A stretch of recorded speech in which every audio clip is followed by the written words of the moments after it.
What do you know about the Romans from being taught history? Oh, well, I know Rome was not built in a day, that's for sure. Very good gladiators.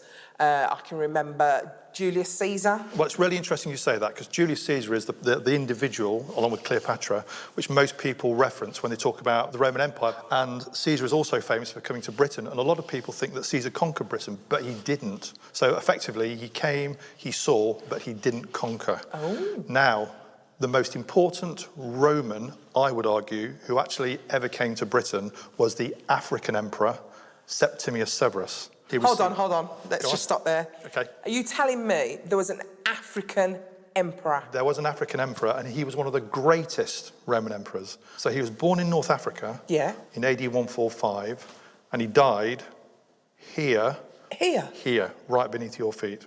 Oh my gosh, that's amazing. So in York? In York. This is where he would have lived. His bedroom would have been within 10 yards of where we're sitting, below us. Actually, I can show you what the family looked like. Really? Because we have a portrait here called the Severan Tonda. This is like a photograph. Oh my goodness. Of the Severan family. Are you ready? Yes, I'm ready. There they are. Wow. It's amazing to actually see his portrait. It's a black man, isn't it? I always remember the Romans being quite violent when I was at school. Was Severus nasty? He was a warrior. He came here to Britain in AD 208. He got a message from the governor, and the governor said that we here in Britain are being attacked from the north and we're in danger of being overrun. The first thing he does is have them build the walls of Roman London. Wow. So the city of London, to this day, the square mile is defined by the African Emperor Septimius Severus. If you walk into the reception area of the British Museum, the first bust you see is a bust of Septimius Severus, alabaster white, but actually when it was in real life in the Roman world, it would have been painted as he was, a man from North Africa, a black man. So no one would know that that was not a white man? Absolutely right. This is a man who's there all the time. He's right in front of us all the time in the British Museum, but nobody knows unless you dig into the story that he was a warrior emperor from North Africa who stayed true to his own heritage. This is just incredible. I can't believe I don't know about this story, and it's such a good story as well. It's got everything. It's more Game of Thrones than Game of Thrones. An African Roman emperor ruling Britain? How did I not know about this? And Dr. Simon's got another surprise up his sleeve. There's an amazing artist called Daniel Vossart who specialises in creating realistic images of Roman emperors, and he's created this. I give you... Wow! It looks so real, doesn't it? That looks so real. If you look at his eyes, it's like looking into the eyes of a real person. This African emperor has just completely blown my mind. It's completely changed my idea of the whole Roman Empire. I so wish I had known this as a child. The Roman Empire is a truly cosmopolitan mixing pot of people from all over the Roman Empire. He's powerful, he was a warrior, you know, he led from the front, people respected him. What I'm about to say is going to upset some people right next here. Okay. Christopher Columbus did not discover America.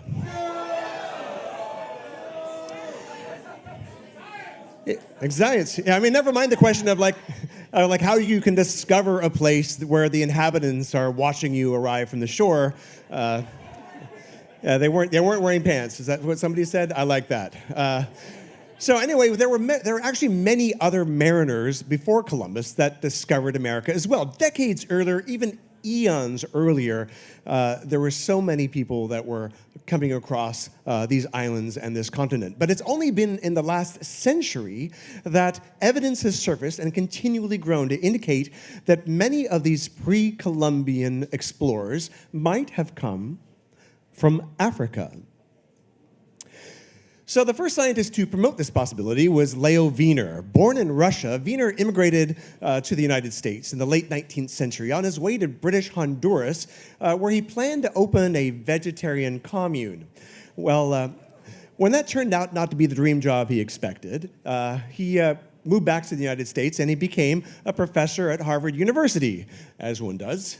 And But in his time in Mesoamerica, he started noticing things. There are lots of things that led him to encounter certain discoveries that made him consider that possibly if the origins of American civilization might actually be in Africa. So he observed so many linguistic and botanical and other similarities that between 1920 and 1922, he published an extensive 3-volume piece called Africa and the Discovery of America.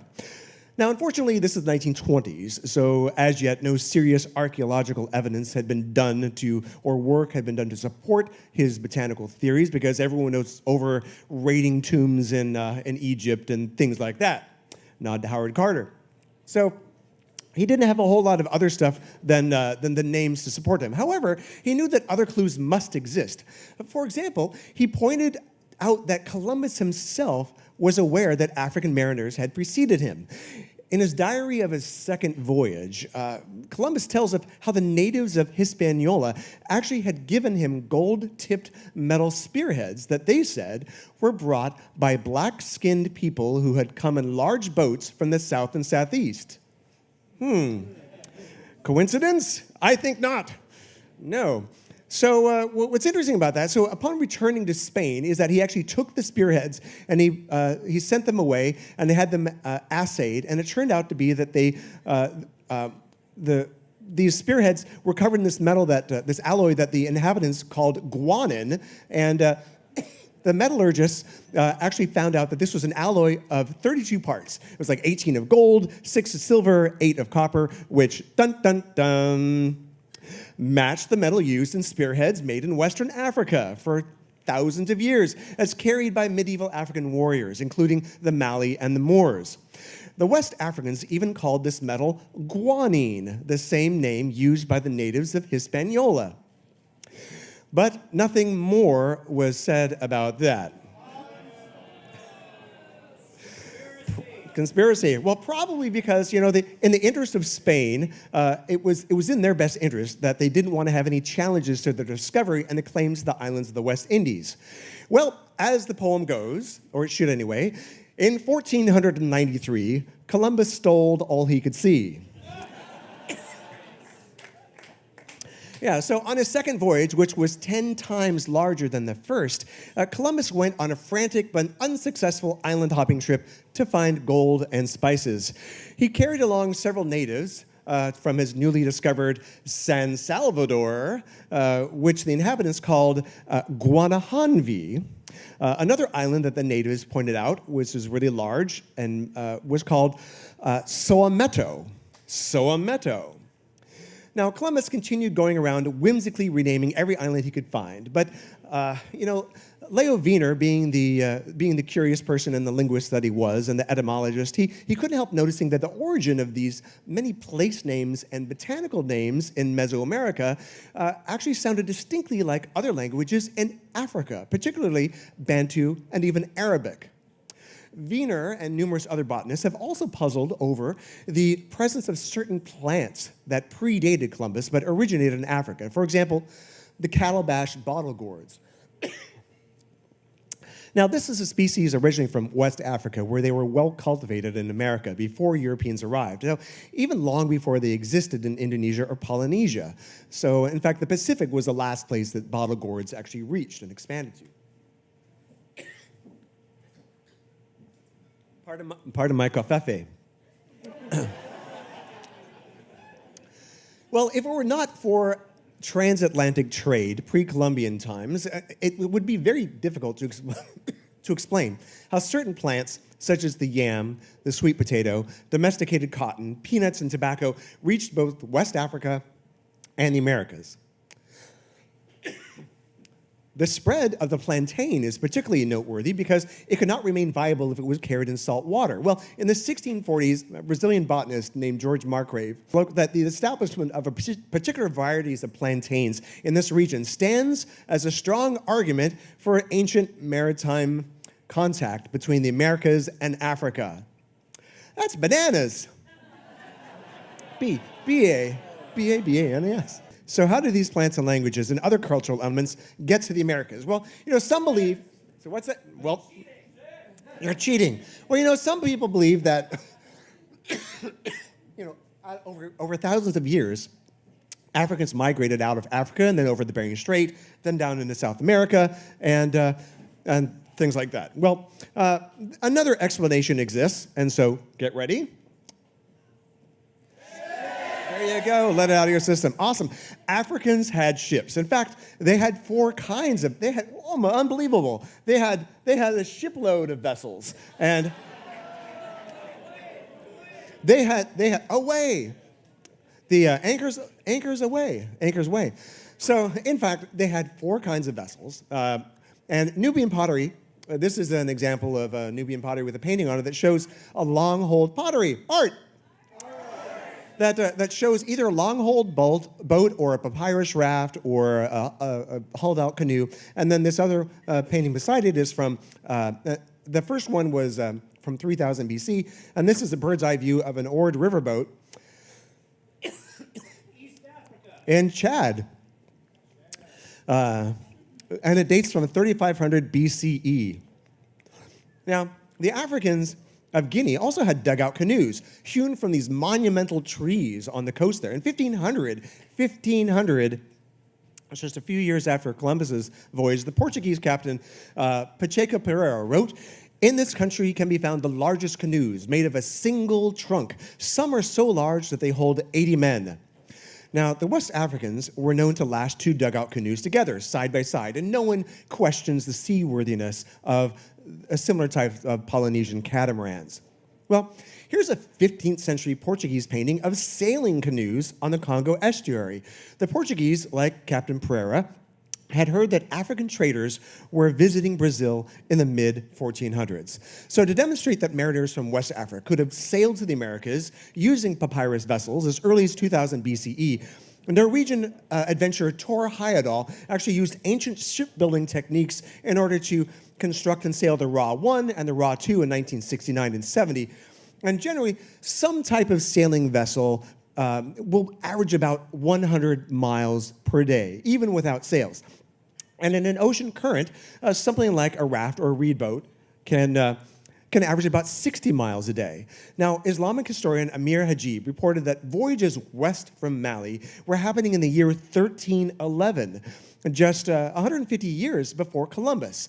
Now, when he asked the Mali emperor, shown here, incidentally, holding a globe of the world made of solid gold, asked him, well, tell me about this rumor about Atlantic travel. And he said that his predecessor had commissioned an expedition with 200 ships filled with men and a similar number with gold and water and enough provisions for 2 years. And he said, go out and find something. And if you don't come back, so you find something or you run out of food.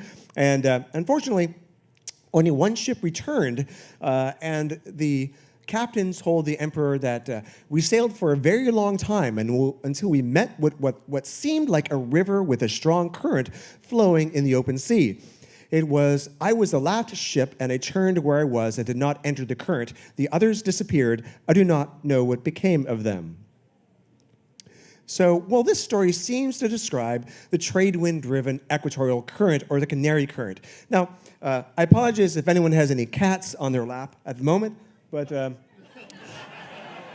so we basically have two rivers, two circular rivers in the ocean here, and you can see it's very easy for Africans from the south and the Angola regions to come up towards the equator and going westwards, or from the western coast of Africa north of the equator to go eastwards along that same current. But you know, this Mercator projection doesn't really, in terms of cartography, boo Mercator. It really doesn't do it justice. So let me just, I did this little animation for you to show that they could have taken the Canary Current up and around, and then they go over they fall off the edge of the earth, and then they come back and they make landfall back again in Cape Verde. So it is definitely possible. So I definitely had to do that. Now, at least a dozen explorers, including Constantine Ravenous, reported seeing blacks upon reaching the New World. In fact, in 1513, Spanish explorer Vasco Núñez de Balboa, who you might know because people named a very popular dance after him, Anyway, so when Balboa was there, he said he met members of a tribe of Ethiopians in Panama. And according to Balboa's log, these men came from a totally black village that was 2 days' journey away. And he figured that these blacks had come from Ethiopia at a much earlier date.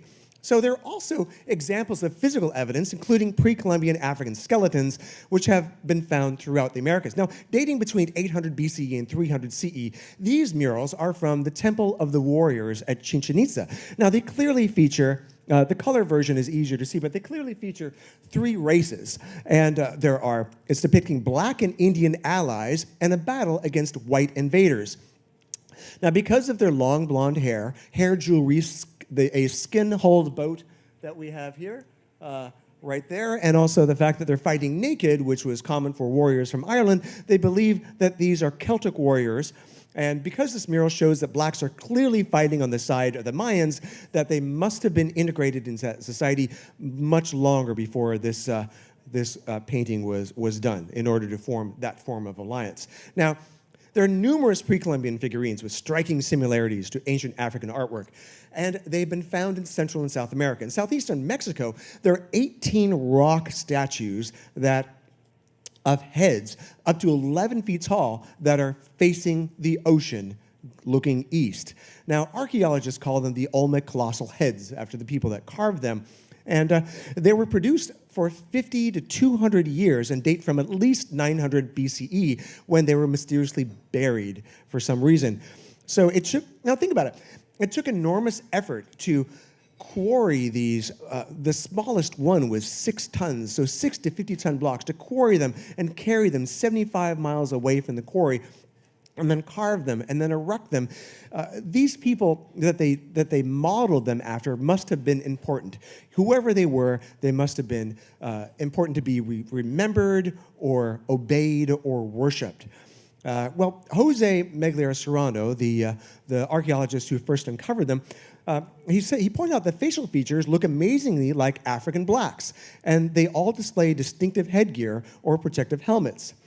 Now, however, some people think that these are actually the facial figures of overweight babies. Yeah, I think they needed to wear helmets when they were babies, if they think that. So, yeah. And then still others find it easier to believe that instead of Africans, those depicted or responsible for these sculptures, and as well as the Mesoamerican pyramids, were not African Americans, but dun dun dun. So why is it that so many people have never heard of this alternative of American discovery by the continent's nearest neighbors to the east? Racism! So, I mean, look. Now, the thing, exactly. Whoa, where'd all the continents go? So, this is... Look at how close this is. I mean, why people don't think that you could go this is closer compared to more than twice the distance that Columbus sailed. This will win a drink for you in a bar game sometime. Which state is closest to Africa? Maine. Yeah, look. See there, you got to need a globe for this. Look at that. You know, versus yeah, geometry, science. There you go. So anyway, so very few Americans know this, and why is this? So having examined textbooks throughout for years up until 2018, James W. Lowen says that although some books cite the alternative possibility that Vikings, Norse, or even Irish may have reached America first, not one textbook, old or new, mentions the West Africans. So whether or not you give any credence to this admittedly controversial Afrocentric theory, it's obvious that Columbus was not the first to discover America, but the last. So why did he make such an indelible mark on Western people's minds? Well, conquest may have a lot to do with it. Right, Eurocentrism. Unlike the mundanity of perhaps thousands of years of peaceful African transatlantic trade, the quest for gold and world domination makes a much better story. And, the good Queen Isabella was so proud of her fella that she immediately equipped Columbus with 17 ships, 1,500 men, 200 cannons, crossbows, cavalry, and even 20 attack dogs for his second voyage. And another, and another. The story of Columbus remains the most widely accepted version of American discovery, most likely because it was the most recent, the most well-armed, the most documented, and the most similar in appearance to the authors of American textbooks. And one other thing that should be pointed out here is that in the years after Columbus discovered America, in 400 years, 20 million Africans were stripped from the coast of Africa, half of them dying in transit for slavery, who knows how many fleeing inland. And at the same time, within 5 years of Columbus's arrival in the New World, 90% of the indigenous population had died from disease or murder, 90%. So the fact is, that leaves few people to have a written or memory or an oral history of the seafaring of their African discoverers. Historian Samuel D. Marble wrote, "As a subject for research, the possibility of African discovery of America has never been a tempting one for American historians.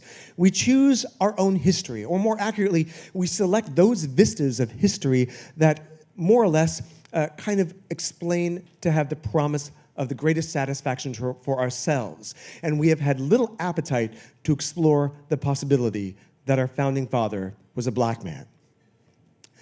So nevertheless, there is considerable evidence to suggest that African mariners also participated in this great adventure, no less than Vikings, the Portuguese, Spaniards, Celts, Chinese, Polynesians, and Arabs, and others. So now I would like to raise a toast to all the discoverers of America before Columbus, wherever you may came from. May more of us discover you.